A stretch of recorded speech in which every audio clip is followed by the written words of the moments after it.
There's also the program. That's a phone number. Yeah. Yeah, that will be for the council after, they'll get council meeting at 7 o'clock. This is going to come to this will be your discussion. Yeah, but the form is up at the table up there. Yeah, we just filled. Oh, okay, good. Yeah, so then you come back at 7. Yeah. Hello.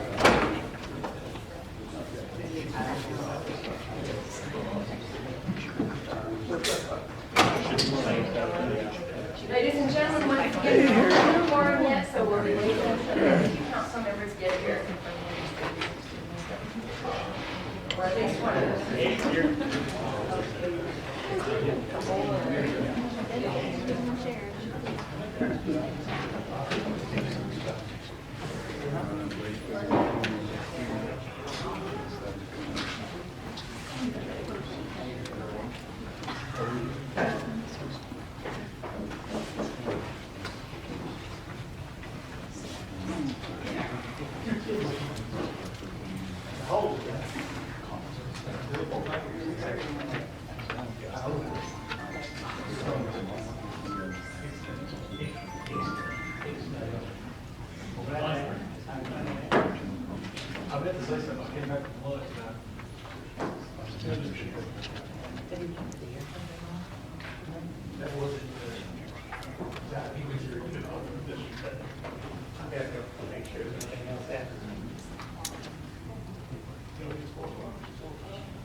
I'm good either way. This council meeting to order, and I will start with asking if there are any council reports. I do have one, Mayor. Last Saturday, I attended the Veterans Fair in Grapevine, Congressman March has put on, and I was pleased to let everyone know we received my father's medal from World War II. It was a very moving time for me personally, my mother, my sister, our whole family. Congressman March and his staff, John and Matt, they did amazing, as they always do. It was a big turnout, and of course today is Veterans Day, but it was a very special day for me personally. So, plus I was there representing the city of Euless. And we thank you for that, and he does do an amazing job getting medals that people should have received years ago. It's so rewarding to get them. Mayor, my family and I had a wonderful time at the trunk or treat on the 31st, and massive loads of candy to an never-ending line of kids. It was fun. Mayor Pro Tem Annenfeld can comment on that. Yes. She was mobbed. It was a boatload of candy. No, it was a truckload. That's 7. A semi. 7 pallets. Yeah, huge. Great turnout. Any other council reports? Mayor, Councilperson Tompkins and yourself and I attended the Greater Fort Worth Builders Association dinner on Thursday, that Thursday, and we represented the city, and congratulations to Mike Collins for being nominated for the Spirit of Cooperation Award. So we attended and represented the city well. And then I represented the city at the Grapevine Collegeville Education Foundation annual breakfast that was also on the 30th. So I got breakfast and dinner compliments of the city. Thank you very much for their Galaxy Team breakfast. And then I represented the city at the HEBISD Hall of Fame induction banquet this past Saturday night, where graduates of the HEBISD were recognized as well. So thank you for the opportunities to represent the city. And I would like to commend the Citizens Police Academy Alumni Association. We were all at their wonderful, wonderful fundraising barbecue Saturday night. It was like a whole community get-together gathering. You saw people you hadn't seen in ages. It was a wonderful time. And I'm sorry Tim's not here. I want to especially thank Faye, because Faye and that team put in an unbelievable amount of work to make that the success that it was. It was an amazing evening. It was fun. And do we have any other reports? Ms. Sutter? Mr. King, all yours. Well, we've got several things to report to you. One, the finance building move-in schedule is pretty well been set. Kyle, you want to talk about that? We are actually preparing to move the Human Resources Department back Thursday morning. And just after lunch, we'll be moving one of the water office employees back, and then we'll move the rest of the water office employees on Friday morning. They're finishing up on the tile work today and tomorrow, and the carpet's already in. We're ready to move them back in. I think they're ready to go back in. So, Well, let's hope it's done a good job putting up with each other. You're accustomed to being in a room by yourself and you're sitting in a small room facing each other across the table with a member of the Colin, I hope you do a good job hosting. We appreciate that. You just gotta do what you gotta do, have those things happen. Also, we got a new ranking from the average golfer, I think,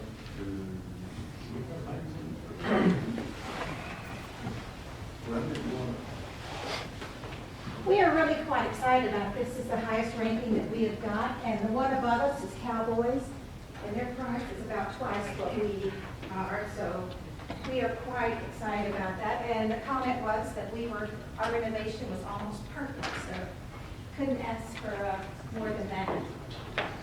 I think it probably was perfect. Well, I would agree too, but you gotta give us a little room, I guess, to grow. Thank you. Yes, congratulations, that's great news. And hopefully Tim already knows this. It was great news. I heard you say it was great news when I walked in. That's pretty impressive. That's almost perfect or whatever. Yes, I've already read it. The new renovations are almost perfect. That's pretty impressive. The only time we felt the changes were a little bit, I asked Barker to read what that meant, because it's actually in two different places. He didn't. I told him the only time was out. That's what it says. That's pretty doggone impressive. Now, if we keep those golfers from moving the greens of their fairways, we could keep it. Good job, Tom. Be good. Yeah. Yeah. Well, I never hit the green to the green. Yeah, that's Prefer what to I'm be talking safe years. golfer. But the traps might be an issue. Yes. And then, some of this news we got last week, some of it we just got yesterday. You know, let Mr. Barker tell you about the press releases that the Texas Water Development Board has done. Or what do you think about that? Y'all remember the resolution that we had passed and then tweaked a little bit there. They came out and sent a letter on November 7th that at their November 6th board meeting, the Water Development Board approved a $5.493 million commitment for the city. And with that was $808,000 loan forgiveness, which is their word for grant portion. So it would be a net $4.685 million award. And this represents their approval. We still have to go through the process for that. That's very good news on that award. And again, that's a low interest loan. Cannot pay the interest rates we sit here, but it's subsidized and be very, very low. I like the comments they had been to here about how progressive we are, and how front we fight and deal with the issues, so. You're welcome. You know, Yeah, go ahead. Yeah, go ahead. you may remember, that is what they call the drinking water SRF, which is state revolving fund. That was for the water meter program that we proposed. At the same time, we're applying under what is called the Clean Water SRF fund for phase 2 of the reclaimed water expansion. And we have been noticed by them that we have been completed the application process, and that the staff is going to recommend approval for that funding at their December 11th Texas Water Development Board meeting. So hopefully we'll be coming to you, I guess it's your first meeting in January, with good news on that one as well. We can approve that as well. It also has a component of loan forgiveness. Both the loan forgiveness had to do with these being green, meeting the qualification for green projects. Yeah, it's over $1 million a month forgiveness, so that's pretty significant. And the attorneys, our attorney has not really done anything.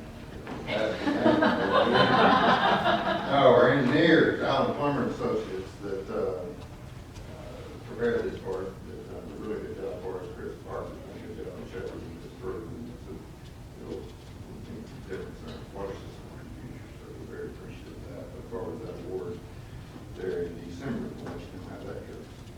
And then the last thing, before we get to our discussion topics, is, if you're aware tonight, we have the municipal judge scheduled to come in for a review a little later in the evening, and to accommodate that, the mayor's asked us to have dinner ready at 5:15, so we're going to be breaking for dinner at about 5:15, and your dinner, and start that discussion with the judge, and have her in for a presentation later in the evening. So, any questions on any of that? All right, then. Our first topic is going to be our Christmas parade, and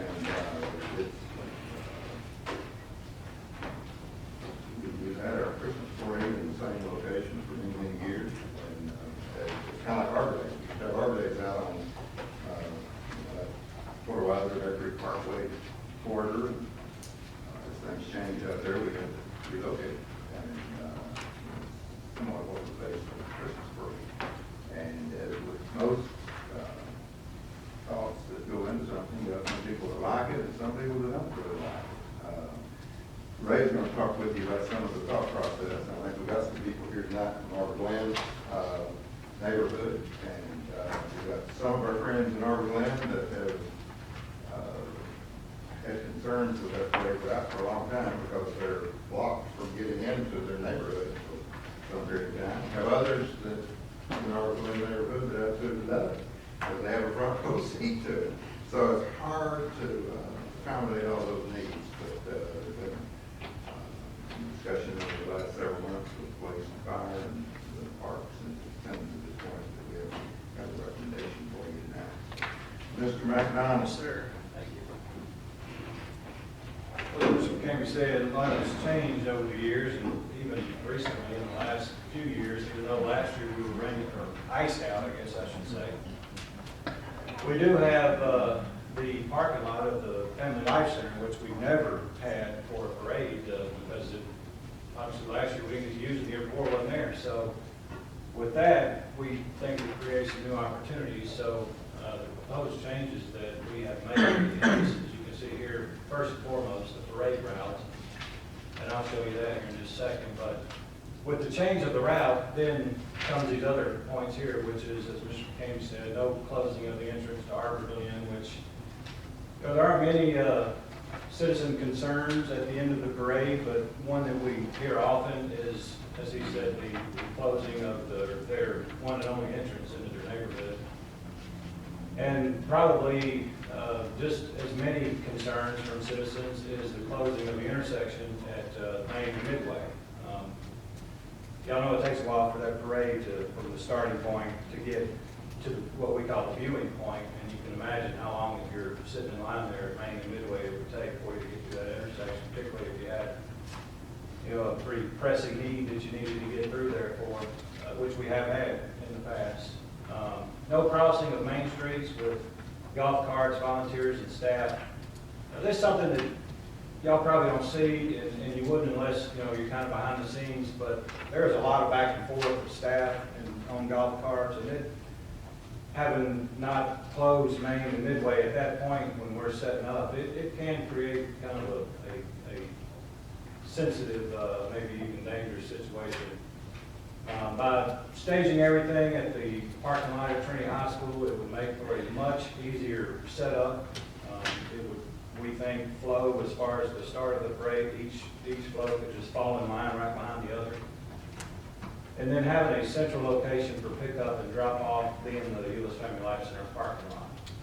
So with that, the parade route that we have proposed is to start at Trinity High School, which has always been our ending point, and end at the Euless Family Life Center in the parking lot there where the Aquatic Center and the Senior Center is.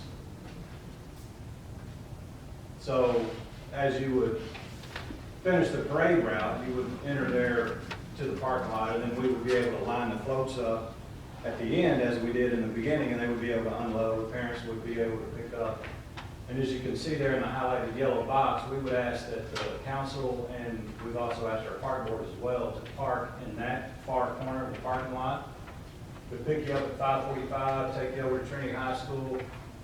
When you're done with the parade, you can just get right back in your car, head out that back entrance or exit, hit Main Street, and you're gone. So you don't have to worry about us finding you and shuttling you and hoping that we didn't forget one of you when we get back to City Hall. And believe me, that has always been a scare of ours. So with that, I guess I'll take any questions if you may have. Ray, where are you planning on setting up the viewing stands? Viewing stands will be in the same place, as well as the announcing table. Everything would stay the same as far as everything on site. It was just the route that would change there.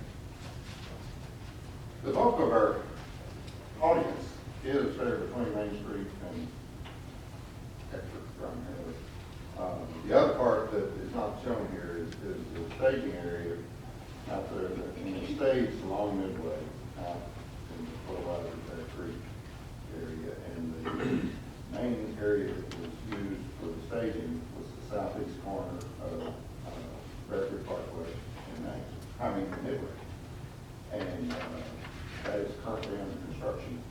That station is going on right now for the it's called an R small subdivision out there, the Euless. And so that eliminates that for us to use. There's a possibility that we could stage on the north side. There's Chesapeake property that's there. There's some trees and some irrigation stuff, but it's not outside the realm of possibility, honestly, that we could possibly do it. But the main thing is, there's now homes, occupied homes out there. And that's where our concern is. But as you think about this, and we talk about it all you want, I can tell you a couple of things. This is not something that any of us are going to follow on the sword on. We don't. This is just kind of the best advice from the staff, that this is the best probably route to accommodate the needs and inconvenience the fewest number of people. That is, to Arbor Daze, there are two entrances, both of them are on Midway. They are both inaccessible for 30, 45 minutes, something. And then the closing of Main Street, which is if you travel Main Street, is no insignificant consideration. So it's really that, Main Street, and loss of the staging area out there. We have light towers go out there. We have Restrooms. Yeah, so there is some, but there's people, all kinds of concerns. It's not that big a deal. It's been advertised. And, I think last count there was something like 20 entrants. We're up to like 35. But we can notify them if you want to change. Our recommendation is to run it this way. And to carry that one step further, we are even having some discussion that in future years, and this may be several years down the road, that we potentially move it entirely to a different location. So that this is kind of all in the process. But that's a discussion for another day. It's just where we can best serve all of our citizens and restrict traffic as little as possible. So with that, y'all. I have to couch my comments because, as most people know, I hate parades. But I mean, I know that's just me. Don't we normally have about 100 floats somewhere in that neighborhood? And are we not anticipating that kind of turnout this year? No, we are.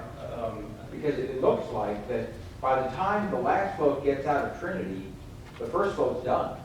I mean, this is going to be very, very short. It'll be shorter in time length, yes, sir, than what we've had. It's going to be a very blink if you miss it parade, which again, from my own personal parade standpoint, I'm totally fine with that. I certainly understand if I were living in Arbor Daze, I wouldn't want to be blocked out. But then again, if I lived in one of the houses that had the parties at the edge of Arbor Daze, I'd want my front row seat. But we still have to look at the overall feasibility down the road, another year, when all that's built out down there. This is not gonna be a discussion, we can't do it. We could probably squeeze it in one more year this year, but going forward, we know we can't, because that's all gonna be built out, and you can't stage like this. I'm sure even the Arbor Glen folks would not want us staging in front of Arbor Glen, because then they're blocked off for 2 hours. So I think if this is what we have to do, and then look for possibly, I don't know where it would be, maybe Glade Parks, when they're fully built out, we'd love to have us as a draw, just in North Park Mall has the Susan. Well, I think what we're kind of going with. Something along those lines, and make it a big event where it's not just people that sit in front of their houses watching it. I don't know. I mean, realistically, we can have the discussion this year about it, whether it merits changing this late in the game, but by next year, there's not going to be a discussion. It's got to change one way or the other. Well, as it relates to the staging area, in fact, I was just telling Ms. Martin, I talked to Stephen earlier today too. If you look on the city's website, go to the map page, and look at that northwest corner of Midway and Bear Creek Parkway, there's a layout of, I guess, phase 4 of that housing addition.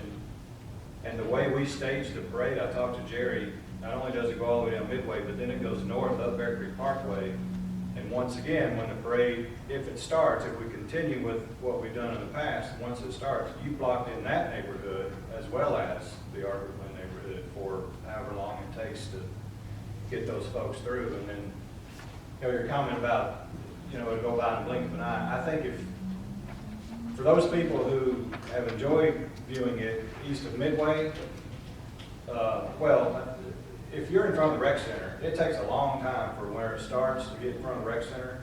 But I think for the people, as Mr. McCamey said, between Main and Hector, they probably won't see much of a change because the same number of floats is going to go by. It's just the amount of time that it took for them to get to you is going to be much shorter than it has been in the past. As a person on the float, though, you're done pretty quick.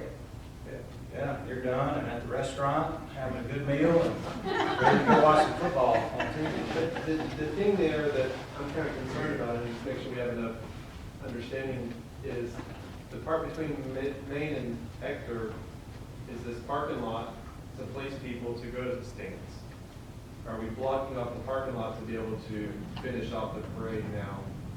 So it's going to displace all those cars into the neighborhoods, or how can we accommodate them with it being on the, you know, maybe the baseball fields on the west side or something like that? How are the people from Arbor Glen or down at the other end going to get down here to watch it because they're not going to have a park? Right, well, any other person in the city is coming Well, down yeah, to park there. yeah.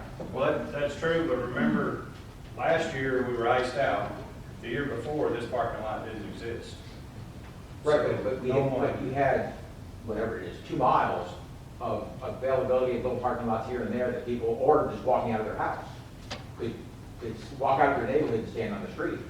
Now, if you're in the neighborhood down by Fuller Weiser, you got to somehow come to the other side of town, and they didn't have to do that before. And now there's no place for them to park either, because logically we have to hold that aside. Our intention with the floats when we bring them in is to barricade right down the middle of these medians. And this would all be the floats as they come in, and this would be available for parking. And then you got behind there and then around the rec center also. Right. I think it's the best case scenario of what we got to deal with. I mean, I really don't think we can do anything different than we have right here. I think y'all done a pretty good job just coming up with this fix, just like the game. I think it'll work. I don't see an issue. I think the people in those areas, Tim, will just walk. I mean, Arbor Glen's across the street. So all they have to do is walk across the street and. Yeah, but they have really good wine parties and they make a big event. I know. But it's still, it's probably from Arbor Glen to there, half mile, 3/4 mile walk. It's not just across. I know you walk 8 miles a day. That's different. And me, I'm still praying to rain on that day. So we would also probably follow this same plan for like Trinity Homecomings and any other kind of parade we have coming down there as well. Yeah, behind the scenes part of being on the city, depends on what kind of participation they have. If Trinity's not in the playoffs, the band is there, so you got stage and band. If you get horses, you've got horse trailers, and so you got to stage horse trailers, and, I mean, nobody ever sees that, but that's the need for the large staging area, parking the horse trailers. But don't you need the same amount of space? I mean, it looks like we're getting a very small space over here compared to the amount of space we use at Trinity. This is a smaller space, yeah. I know, so if we got a 10-pound bag at Trinity, we're putting it in a 5-pound bag over here, and I don't know how They're we're doing keeping their it. horse trailers and all that at Trinity in the parking lot. But this is where it ends. and then Okay, they- so all the floats will fit there, because it takes them a while to break those things down before they. But you're right, I mean, you've got all the Boy Scouts and the Girl Scouts and all the parents and all the daycares that would want to park here because that's where it's gonna end. Yeah. They would always park at Trinity because that's where it's gonna end. And so that just really compounds that whole viewing section. Yeah, my only concern is that this late in the game, but if you say we've only got 25 or 30 entrants now, we should be able to notify anybody new coming in saying, okay, well, here's the new thing. Are you sure you're gonna be able to logistically do that with your 42 Girl Scouts or whatever? Can't you encourage the folks to go up Main, across Harwood, and go back to Trinity, and some of them could pick up and deploy there? Yeah, we even talked about that we would notify the Boy Scout, Girl Scout groups, whatever it might be. And as a parent, I would probably like this better, that after the parade, you can pick your child up in the rec center. When they get off the float, they can walk over to the rec center, they know where they are, they're in one, safe spot. By then, the float, I mean, once the kids get off the float drivers drive away, they're done, they're taking their trailers home. So the kids go to the rec center. By the time the last float gets into the parking lot, the people have dispersed, and then you pick your child up. And we thought it would be actually a better location for pickup, because what it has been in the past is if the parents aren't at Trinity, then we have to take vans down there and pick those kids up and transport them back to the rec center where their parents are, so that they can take them home from there. And once again, we always risk leaving the one kid at Trinity running down Midway trying to catch his parents. So, Mike and Wes, y'all got any? No, sir. From a tragedy standpoint, Mike, you got? I mean, we're used to doing it one way, we can do it that way, we do it either way. This would probably be easier on us to do it this way. And the barricades and all that for those work. Yeah, try to start off the beginning. If somebody wants to do it this way, one more year, it's probably not the end of the world. We notify 30 people or 30 groups, but give you a year's notice. The likelihood of being able to do that in the future is virtually gone. And that is the rather tight space to end that. We think we can do it, but it's really tight state. That's the behind the scenes part that Ray now and Ways and Public Works always make it look easy. Nobody ever sees that part down there. But it's tough. This is definitely become good forward. Let's try it. Yep. Let's try it. Good. I know, Diane, you and Bob are here on behalf of Arbor Land, and you signed up to make comments at the council meeting. But if you would like to go ahead and make a comment here, you're more than welcome to do so, or you're more than welcome to come back either way. We can do it here, this is fine. Okay? Yeah. There's a couple things I didn't quite understand whenever you were talking about the staging. The staging area up and down Midway, you could go up and back down to stage all the floats and all that. I don't think that's really an issue compared to what it might be if you're staging at Trinity. It seems like there's more room there to maneuver and so forth. As far as reason why I'm here is I have a party every year in my backyard. I have a deck that I invite quite a few people to come, and so we didn't want to stop that party. Only one of the reasons why is because we order the entrance to come to the party is you have to bring a group of many cans of food, and we give it the food bags. So in that last year, I think it was 37 bags of food that we collected. So now even we're gonna have a parade party or no parade party this year anyway, so it doesn't really, but we'd like to see it actually go through the thing. There is 162 homes in Orlando that don't wanna, you know, wait through there to get through, but I think that's really pretty much a minority. The other thing is Arbor Glen Homeowner Association at the clubhouse has a Christmas party, and they coordinate that with PRE every year. And I'm on the board of Arbor Glen Homeowners, and there's a little discussion that why did they change this, you know, without really advance notice. So I guess what I plead to you is say, hey, do it one more year, and then if you can't do it the next year, let us know 6 months in advance or a year in advance or whatever. You're saying it's a done deal after this year regardless, right? Okay, so. Once we get those new neighborhoods built, All right. we can't block their own entrance. So we block y'all, but. Yeah. Yeah. We block yours for 30 to 45 minutes. Yeah. We've been blocking them for 2+ hours. Yeah, I get They you. start staging there before 4 o'clock. Yeah. But see, there's no actually, if you look at that whole area of Midway, nothing's on the eastbound side. It's all on any of those entrances and all that is on the westbound side, aside from Fuller Wisner, which has traffic going north and south. But that's not really blocked on the staging, I don't think. There never was. But with all the homes that are being built, and you're saying the east and west side, so you've really thrown me off, because I know the north and south. I'm sorry, the north side, I beg your pardon. Oh, I'm worse than you are on that, and I thought, well, I'm sure I'm screwing this up because I have no sense of direction from that standpoint. Right.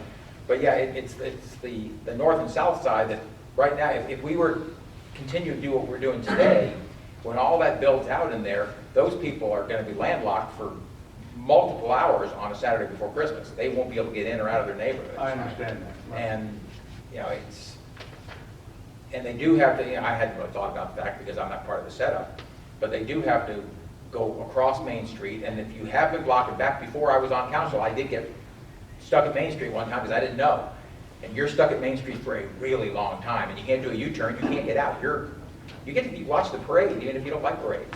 You guys are watching the parade, did we watch It's it? just boring, but anyway, well, maybe if I was invited to the wine party, you know, I'd learn to enjoy them a little bit more, but. You know, frankly, it came about in a different way. The logistics are pretty much all worked out. How would you guys feel if we could provide you with an Arbor Glen set of bleachers to come and watch the parade? Now, you can't have the wine, but you can walk back and have the wine afterwards. Well, I see the thing is that the bleachers that you're talking about, that's going to be way down there, right? Somewhere, yeah, I don't know that that's an answer for our solution, the solution to our question. Okay. Not necessarily way down there, just, how far you got? Well, the other thing is, That grass area, it's not just Arbor Glen, but it's also the homes in Midway Square, which walk down there, and also the homes in the apartments behind us over off of, a lot of those people off of Denton Drive, in that area, those apartments, they walk down and see it over there on the corner. So it's hindering quite a few people that that probably will not go to the parade, I would tell you. Well, but if they're going to walk to Denton Drive, but they're going to walk to the rec center. I mean, it's no more difficult for them to walk up Main Street and then all the way down to Arbor Glen area than it is to walk Main Street and then go 100 yards down to the rec center. Well, the Fuller Wisner, they walk from that area, come down there and see that. Yeah. I was looking, And you're looking eventually, at we're going to end that. up moving it completely to another location, more than likely, because of how everything's being built out. And then everybody's going to have to drive to get there because there's not going to be any homes there. So, I mean, it's unfortunate. It's been a tradition where it is, but it's one of the prices of progress, I guess, the fact that we are getting all these new developments, all these new citizens coming in. Right. And, you know, we're not able to do it the way we used to do it. Sure. You know, it's, like I said, we could force it through one more year, but I don't know that it makes sense. And I hadn't even thought about the safety issue, you know, going back and forth across Main Street with golf carts and volunteers and all that. That never even occurred to me because I only see the after effect. we would be happy to try to accommodate a group there as far as, I don't know exactly where, but somewhere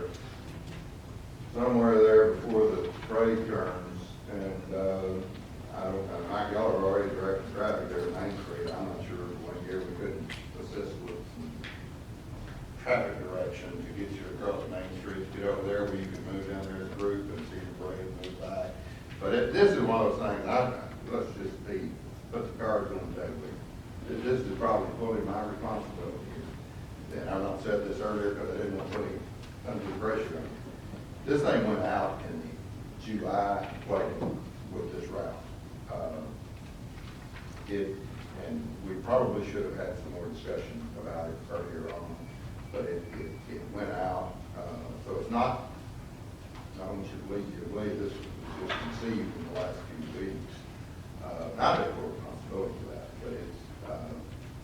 but it is, we can change it, but it would, we honestly believe my chair is singing, so. We can tell a story, you know, right? I feel like Laura was thinking my chair. No, this was in the July playbook, and I think the staff conceived it is a better way to do it, and quite honestly, did not really know that he was not going to, I knew y'all watched the parade from the backyard. And I didn't know what that mix was, and the number of people that didn't like it and that did like it. I get the calls of people that don't like it. But it's really. You should have been higher on the float. Yeah. We don't allow him on. I always sit watching from Midway Park, but it is really, we recommend changing it, but it is not the end of the world at all. Whatever. And it's not up for vote here tonight. Nor in here nor at 7 o'clock. There's not a vote on it, but it's all. If we hear enough people that are concerned about it, we can change it. If we don't, you know, the people that are not here, the people that are stuck on Main Street, 30 minutes. So. Oh, it was longer than 30 minutes. Yeah, It felt longer than 30 minutes. But that is for those that are not parade watchers, traffic in Main Street, we get lots of calls on that. But we just want that whole purpose to make people happy, to get them in the Christmas spirit. So we can do it however you want. We go back. Let's go ahead and have you guys think about it this overnight maybe, and let Gary know how you feel about it in the morning. What we can't do is kick the decision down the road. No. Unless there's some overwhelming support for change. That's the way it was. We really, it's a distance road. We talk about 100 entrants, but, you know, in some of those floats, there's 20 kids. And so it kind of exponentially grows, so we do. Our parade meeting is Monday night at the senior center, so just let you know that. But we will bend over backwards to accommodate any other meeting possible. Can't ask for more than that. Thank you very much. Thank you. Thanks. And Trinity would follow the same. Where you gonna have is there a playoff parade or anything for them? No, it's not allowed. The homecoming parade already occurred. Right. So,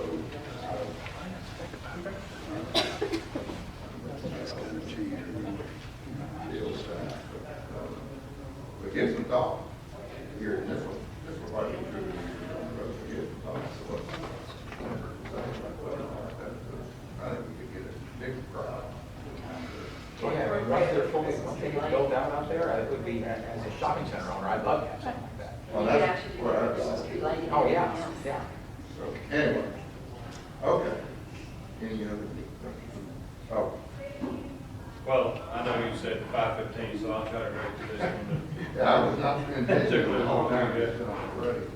Another event I want to talk quickly about, and although we do have a little more time before the event, as far as our planning goes, we're kind of on a short time frame here too, because we need to get our applications out.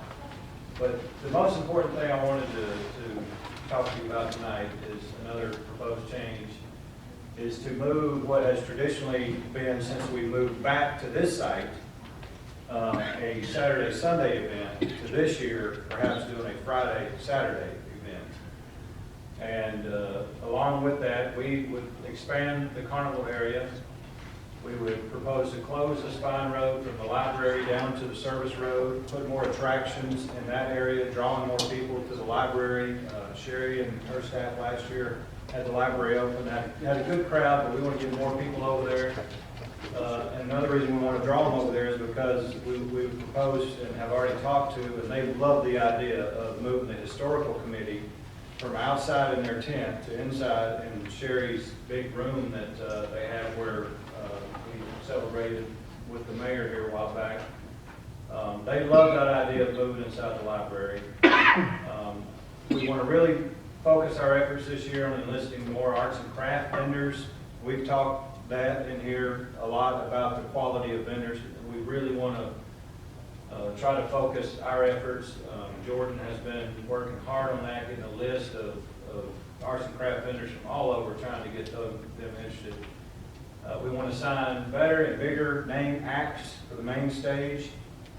We think that a Friday night draw to a concert could be bigger than what we would traditionally draw on a Sunday.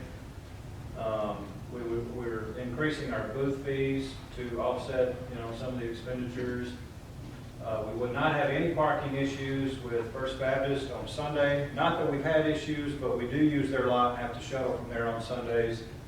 And our vendor parking, which we have used behind TXU, which is now a church, or they're remodeling to a church. We're not real sure about their schedule, so we would not conflict on Sunday as far as our vendor parking with them using their lot. We've talked about it a lot at the staff level. We've talked about it in our directors meeting. We just think that by offering a Friday night with a concert, that could be a real draw for us, and then extending the hours, which traditionally have been until 8 p.m. on Saturday until 10 p.m. again, with the entertainment, a longer day of activities, and then Sunday, we're not conflicted with anything around us, and it gives everybody their opportunity to spend Sunday with their families. So, thoughts on that? I like it. Yeah. Would there be any issue with people that work for a living to be able to set up? Because normally they set up on Friday night, and now they've got to be set up already. Yeah, we would offer a Thursday night vendor setup, and as well as Friday during the day. Right. We would have staff out there anyway, because everything would be set up on Thursday. We'll have security out there overnight anyway. Well, I think it would be great. I think we'd actually have better attendance. Yeah, I think it's great. All right. And that's not been published. Nothing's gone out on this one. Yeah. But it will now, so. Well, you made appreciate out it. a good time. Yes, You I paid know, for it. yeah, thank you. And you'll give them more information, I guess, at the next council meeting on we've already showed them where they need to be, when they need to be there, but what they're riding on or in. Yes, sir. Yeah, we've not Okay. determined that yet, so. Very good. All right. Mr. Patterson is going to step in for Mr. Landers in that 3 minutes, James? 3 minutes. No, it's not. Everybody wants to know the code's enough to do, and I always laugh, see how much time you have, but now I know. You got 3 minutes, right? Well, James can probably do it in 3 minutes. Very good. Very good. We have some illegal dumping here in the city. This is at a car wash. We were able to make contact with the owners, found out it wasn't them who did it. Set them up with one of our business owners here in the city who recycles tires. So Euless to Euless transfer here, got them taken care of, and no problems. We had some pods being parked in the street. It's not allowed. Has to be up on the private property so people don't run into them. Made a phone call. They came and moved it within 2 hours. Had some wind damage and some deterioration here. This is an example at another car wash with the awning. Made contact with them. They're starting to make repairs. Sign over here at one of the businesses came loose, and it's being secured. You're welcome. Thank you for letting us know. Sewer line installation. This is very clever. They have a bag to change it out when it gets full, but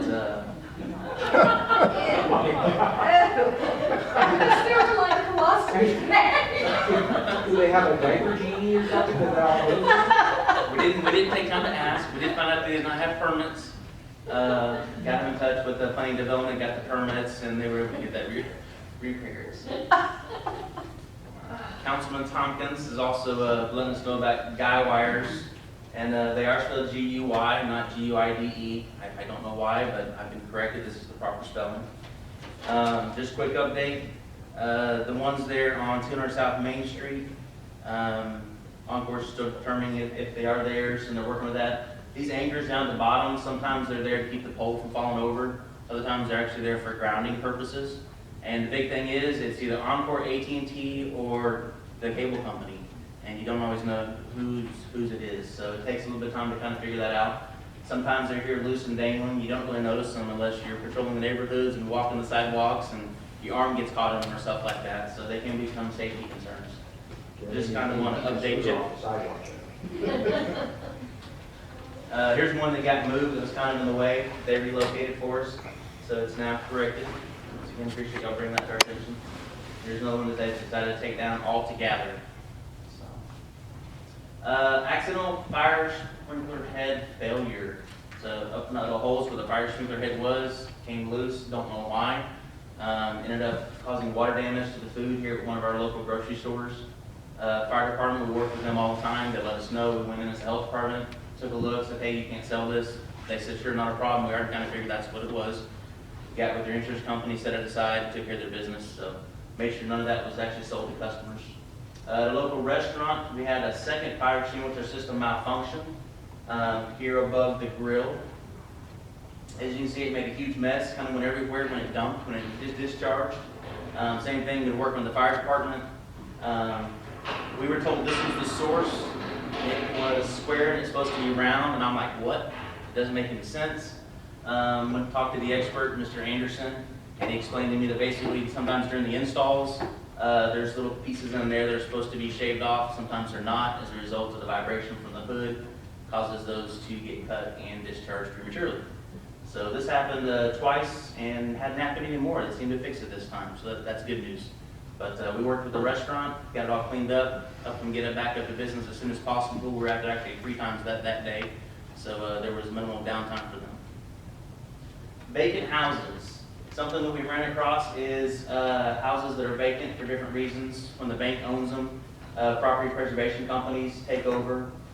Sometimes we find in some of our presentations, you notice they're mowing the front yard, not the backyard, till a neighbor calls and tells us that it's a jungle. Or we find that this is going on, and maybe it's down on the far side of the house. You never see it driving by until a neighbor calls and lets us know. And so what we found is that a lot of other cities are as well, that some of the bank-owned properties are taking 2 to 4 years for them to flip them, to do anything to them, to spend more money than they're supposed to. Property preservation companies say it's the bank won't release the money, and then the banks say the property preservation companies aren't letting us know. We don't care, we just want them to fix it. So here's some good examples for you, some before and afters where they made some repairs. Same thing here, intrusions up here in the soffit where animals were getting in. It's all corrected. The last one I had for you was illegal auto sales that popped up on us. You know, this code's out and about, something that we ran across. And we got to look and dig a little bit further, and he tells us he's running a taxi business, and this is a future taxi. And so we start asking more questions, and like, what's the rest of the story? You know, we kind of hear something else and we come to find out that it's actually more an illegal business, no CO, running a junkyard in the back. And so we start asking, you know, what's the rest of the story? And he's like, well, I'm just, you know, selling parts for friends. And I'm like, no, it's internet auto sales. So something kind of interesting and fun that we ran across, and gave him some time to get that all cleaned up. Any questions? I think I went over my 3 minutes. You talked really fast. I was trying, I'm sorry. No, you did well. Thank you. Thank you, guys.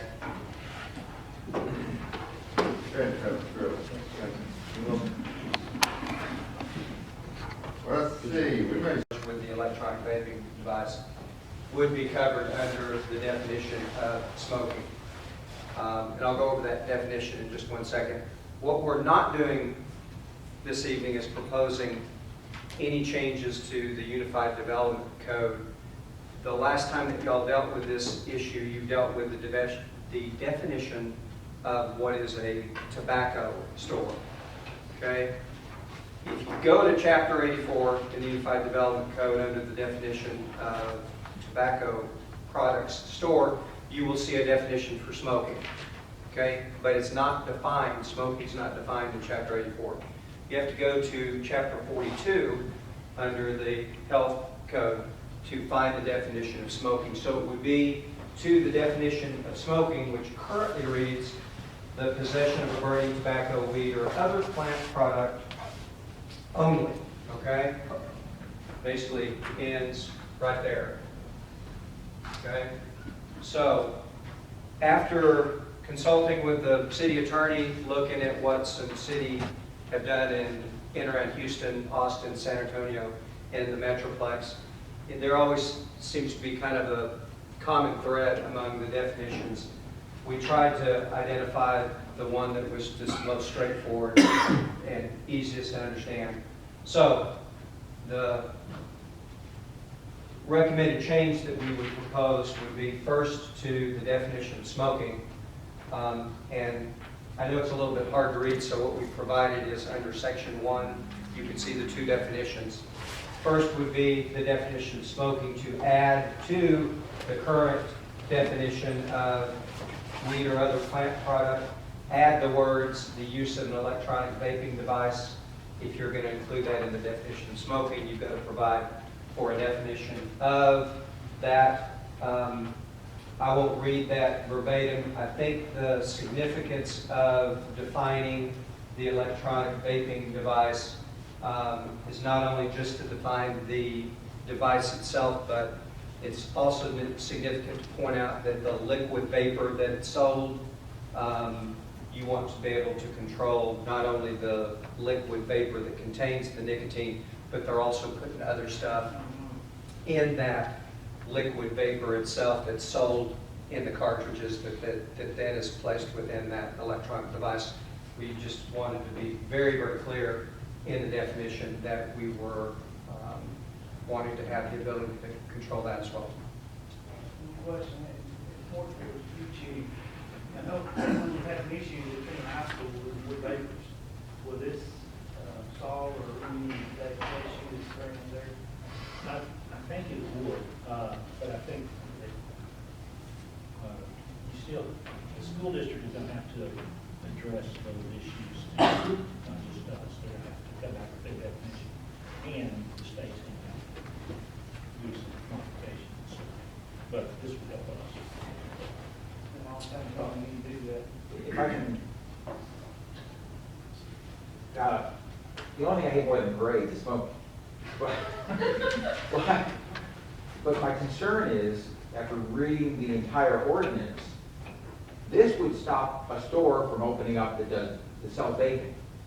But QT can sell it, 7-Eleven can sell it, anybody that sells gasoline is 50% of their sales can sell it. So We are dealing with, if you go back to the definition of the tobacco products store, right, then we're just you would be stopping. doing the We're just stopping that, but the kids at the high schools, they're getting it at QT.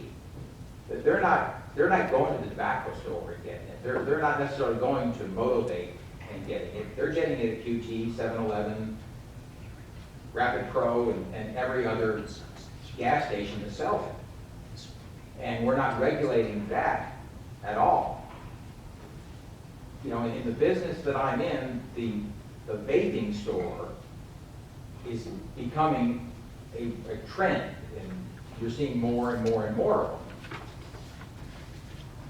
And there are good ones and bad ones. That's where you walk a thin line. There are some that are basically what you used to call in the 70s a head shop. You know, they say they're doing vaping, but they're really selling water pipes and bongs and other drug paraphernalia, rolling papers, etc. And I don't know where we walk that razor's edge,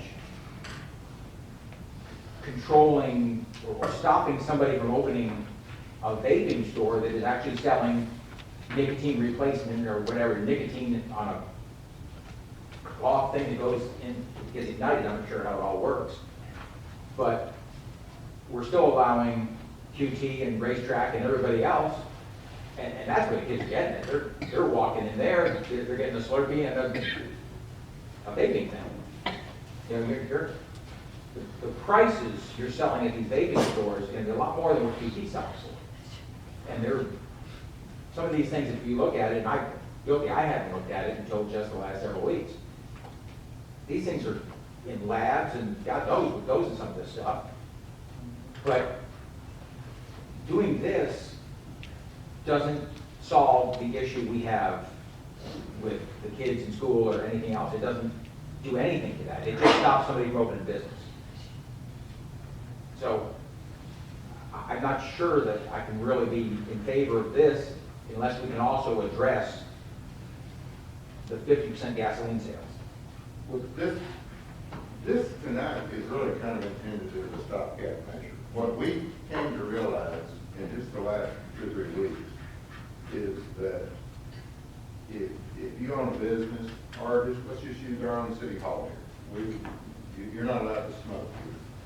If you own a business and you have no smoking posted, because of the definition in our ordinance of smoking, if someone came in and wanted to use one of these electronic vaping devices, you really couldn't stop them. I mean, Mike Brown could ask them to stop, but if you wrote them a ticket, they're going to win in court because of this definition. So the intent tonight is somewhat of a stopgap measure to correct that in our ordinance. When our ordinance was created, this vaping did not exist. Exactly. And So this is just to recognize that. The greater concern of whether you want to regulate the sale of this stuff or anything else, that's a much more deep consideration. And I think it's going to take a lot of study and research. But the reason I said we need to get this before you tonight is, in my mind, I don't think that it is right if you own a business that does not want smoking in your store and you've got it posted no smoking, that you got to allow someone to vape this stuff, because if you've been around it, I mean, it's not a little smoke, it's a lot of smoke, and you don't really have a clue what you're breathing. So that's the only intention here tonight. And we would be happy to do the research and come back at a later date with a more, whether it's a definition of the tobacco product store, which obviously has to go through P&Z, and we'd be more than happy to do that. And the other part of that is, if y'all disagree with our premise, then, I mean, obviously that's the board agrees.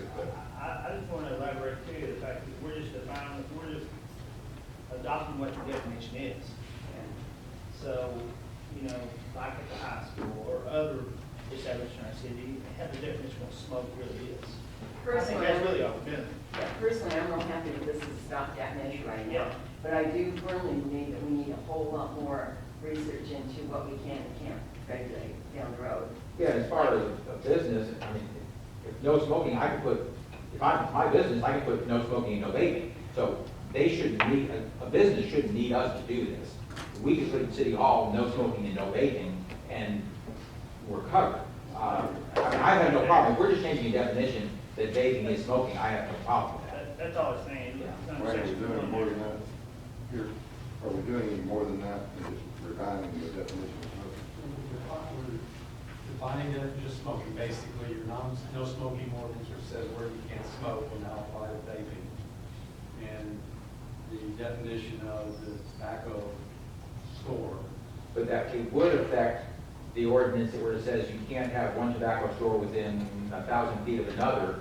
A vaping store would now become a tobacco store from that standpoint. It's not crystal clear by this amendment, but Yeah. that's the way we would. And I would believe it did, Yeah. Yeah. And I guess I do kind of have an issue, but that's just from my business side of that, so I'm going to step aside on that one. But there's a whole lot more that we can regulate, such as sell to minors, and if we're concerned about the head shops and what goes in these products, the canisters, those are things that we can get more involved in if you want to.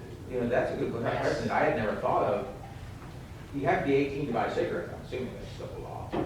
Is there an age limit on buying vaping? Only by ordinance. Brown. Well, I think it's the nicotine, and I think that's regulated because each of those vape things have a percentage of nicotine in it. Some of them, though, they're selling now without nicotine. God knows what Yeah, it exactly. is. Exactly. But the ones that contain nicotine, I believe, are regulated. Okay. That's the We hard should probably part. check on that, Wayne, to see how that, because that's kind of an important thing just from an enforcement standpoint. I have no idea. It's hard to know, it's hard to prove what's in these substances in Yeah. yourself a lot of times, and it just depends on how involved you want to be. There are a number of cities that are taking it head on, and others are waiting for the state to try to enact something. Waiting for somebody else to get sued first. Yeah, the one paper store I've ever been in, and I went in just to educate myself, was a very, very nice store. It was cloudy, it was because they allowed the vaping in there. But it was clearly marked, no one under 18. I know there's no, I don't think they allowed anyone under 18 in the store. They did not check me hard. I'm surprised. I think they weren't allowed in the store. But admittedly, it was a very nice store, and we will have one or some around here.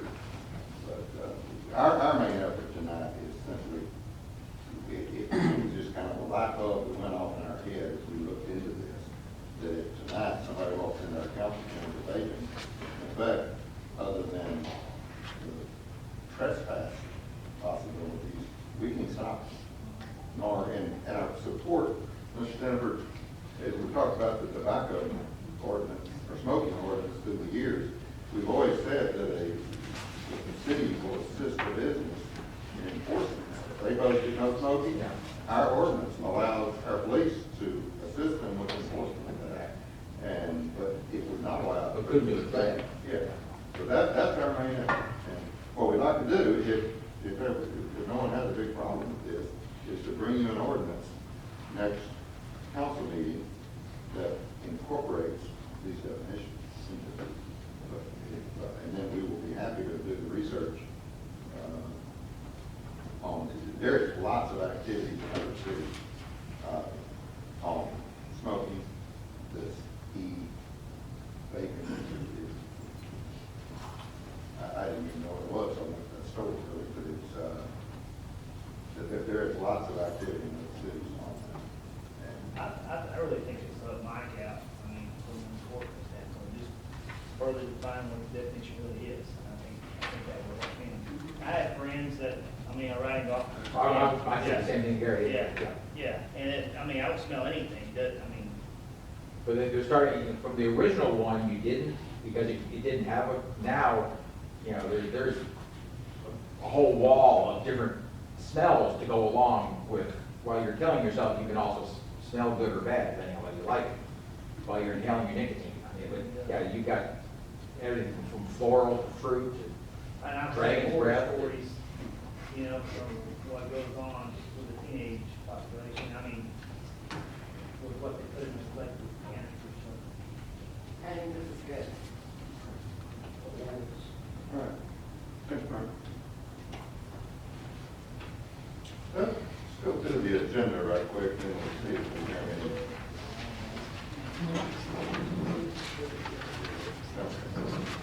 All right. Presentations now for the special and pledge allegiance by Alan Bell. Immediately following the pledge, there will be a tribute to a veteran. I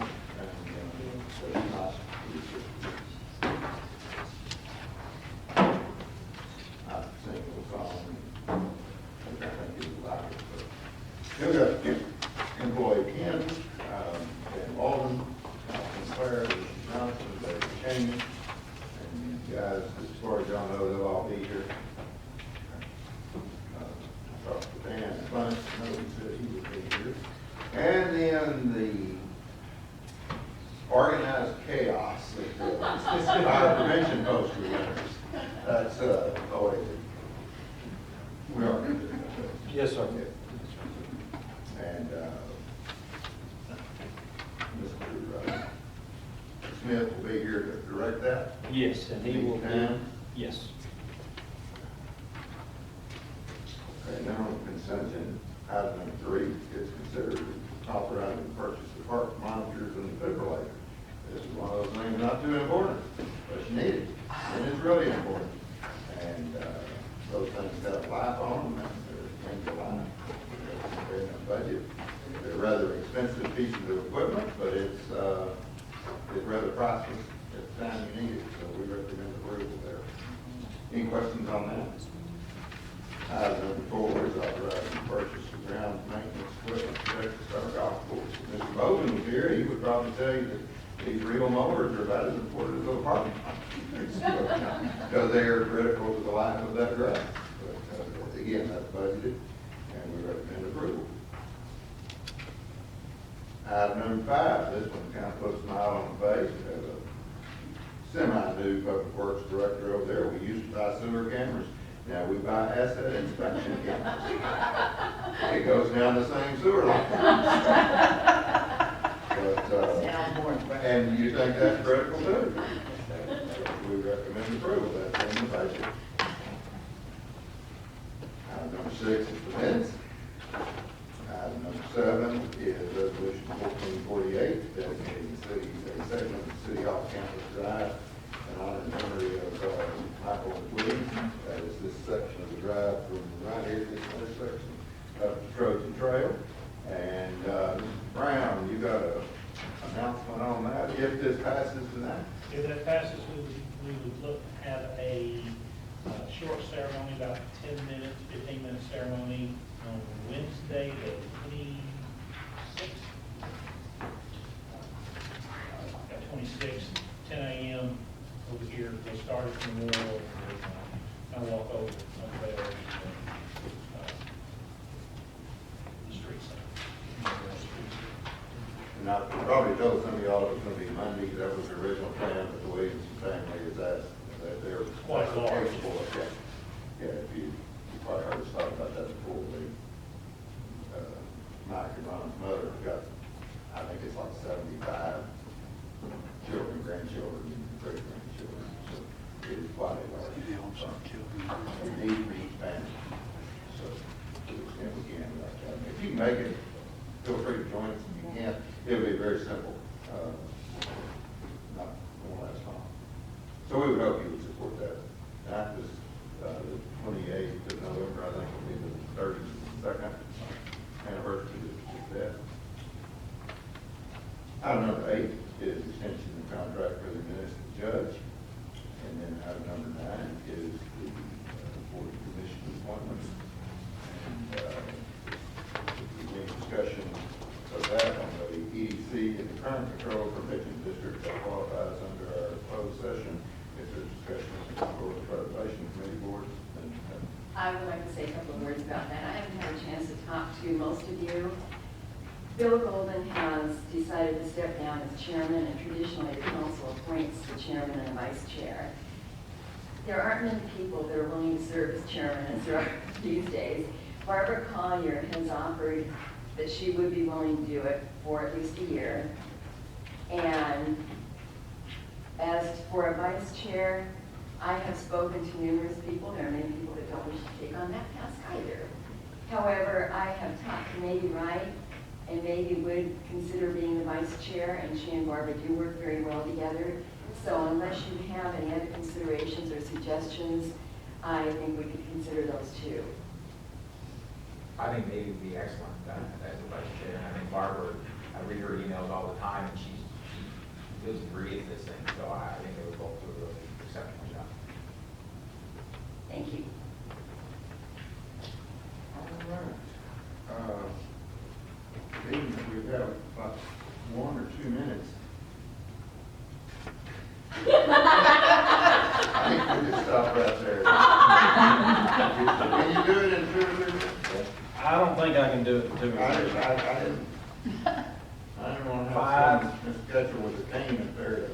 I don't want to do it all, but I think y'all would really enjoy it. We'll bring it to you next time, and there's a possibility if we kind of run out of time here, we may come back. Okay. Be ready. Judge evaluation is one of those things that always kind of throws us for a loop, because you don't really know how much time to allocate for that. So if there's still time, we'll come back and we'll give you, top bill. I don't know what I'm going to do. All right, I think, let's see. And it was a great job, great selection. We may give you an extra meal selection and take it away. Protest. Did you also arrange for the weather to be nice and chilly so we all not hot? Absolutely. Really good We job. arrange for rain in December. All right, council getting better.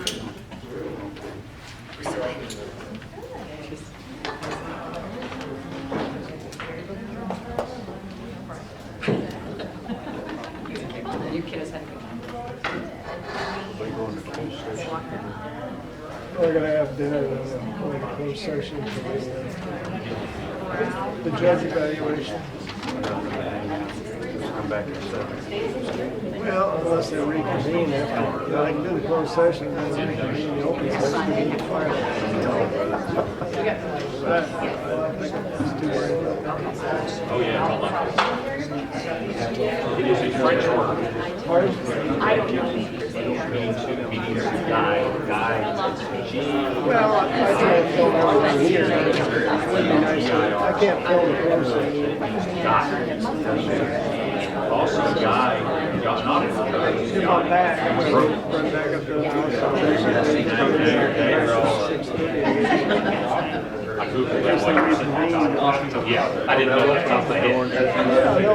I didn't want to stress it too much.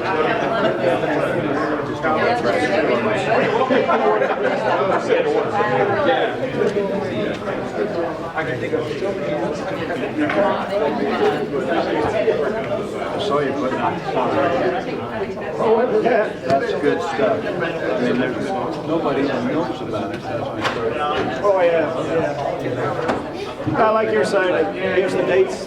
Yeah, Like now, already down. that was my thing. No, I will tell you what. You'll see us, we wouldn't know what to do with the information. Yeah. We're going to do it, see the city secretary. Pardon? I've seen them polling already, hardly anybody knows about it. Oh, yeah. The city secretary. Yeah.